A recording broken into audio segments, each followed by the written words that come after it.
Hey everybody. So I just did the video on the 5 teams with the most or least amount of cap space, most spending, highest spenders in the league. Now let's look at the lowest spenders in the league. Who has the most cap space in the NHL right now? Um, right now it's the New Jersey Devils. They've had an interesting offseason to say the least. They haven't really added anybody. The Devils have $23 million in cap space right now. They only have 19 players on the roster out of 23. So they have a lot of restricted free agents left to sign, which will certainly eat away some of this space, but they still have plenty of money to make moves, and without any all the big name free agents are gone. All the players worthy of a lot of money are gone out of free agency. What you have left is a lot of guys who are going to sign really cheap contracts. New Jersey is not going to use that much cap space this year, and that's surprising. I'm a little worried about them because they were a playoff team last year, and I thought they were going to make some big moves to try and get even better um, for this upcoming season. They were a wild card team last year. They're a young team. They're certainly a team on the rise.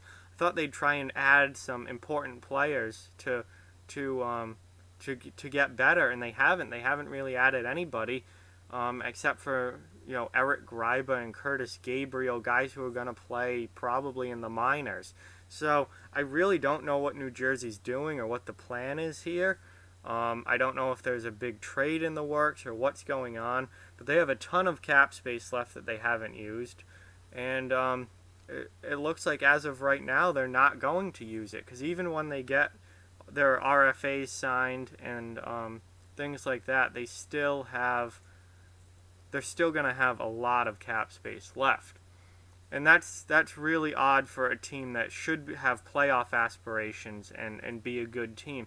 If you're a rebuilding team, I understand, having tons of cap space. It makes a lot of sense. You're not going to win, so why spend all this money?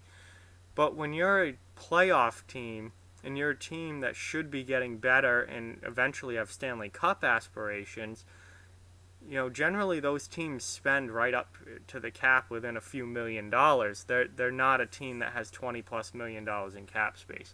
So I'm not really sure what's going on with New Jersey or what the plan is there, but they've got a lot of money to work with if they want to. The New York Rangers, $22.9 million in cap space with only 17 players on the roster, so they obviously have a lot of signings to do. They need to fill their roster out.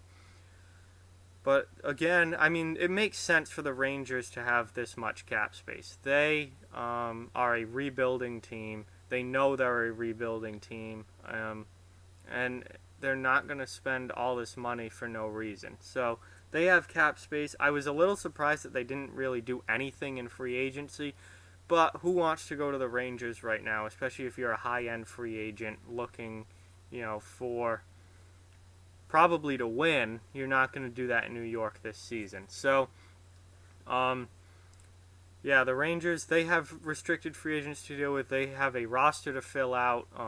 Only 17 players on it right now, but they're not going to spend anywhere near the cap. Winnipeg, a very good team from last season, they have $20.6 million in cap space. However, they only have 17 players on the roster. They have a lot of restricted free agents to deal with, and some of those RFAs are big-name RFAs who are going to eat into this cap space quite a bit. So Winnipeg's number is a little deceiving right now. However, they really didn't make any splashes in free agency. They wanted to bring Paul Stastny back, but he signed in Vegas, and that was a big hit for them. So Winnipeg, going into next season, I really don't expect them to be as good as they were last year. I think they've lost some, and they really haven't gained much this offseason. So unless something drastically changes, I don't expect Winnipeg to be a 100-point team again this season. And they have a lot of money right now to work with, but I think as those RFAs sign, that number is certainly going to decrease, and they'll end up spending a pretty normal amount.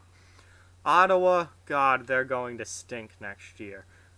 They have 17.6 million in cap space with 20 players on the roster right now, so they do have to fill out a few more spots on their roster.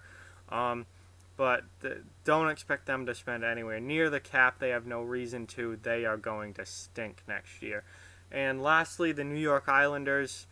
God, losing John Tavares just absolutely killed this franchise. They now have 16.8 million in cap space with 21 players on the roster. That they're going to be very bad next season as well. I think when talking about first overall pick in the NHL, I think Ottawa and New York Islanders are probably going to be certainly have the best chance of any teams at taking that. I think the Rangers will be in the mix for that as well. The Islanders are just going to stink next year, and it's unfortunate for them. But they do have Matthew Barzal, who is an incredibly talented young player, rookie last year, going into his second season this year. They had a fantastic first round of the draft, getting Noah Dobson and Oliver Wahlstrom. The Islanders, I think, have a very bright future. It's just not going to happen next year. Next year is going to be a very long year on the island. But going forward, I think if they build properly around Barzal, Wahlstrom, Dobson, and somehow find a goaltender, if they can find a starting goaltender, I think that down the road, 4, 5, 6 years down the road, the Islanders could be a serious threat in the Eastern Conference. But this year, they're not spending much money, and they're just not going to be very good. So those are the teams with the most cap space. A little surprising to see Winnipeg on there, but again, once all their RFAs are done, then they're going to have much less cap space than that 20.6 million. So a lot of rebuilding teams as well, really not spending very much money. So thank you guys for watching. Like, comment, share, subscribe, follow on social media. Check out offthewallhockey.com. All those links in the description below. Keep spreading the word about this channel. Let's keep this thing growing. Thanks again for watching. Hope you enjoyed the video, and I'll talk to you guys soon.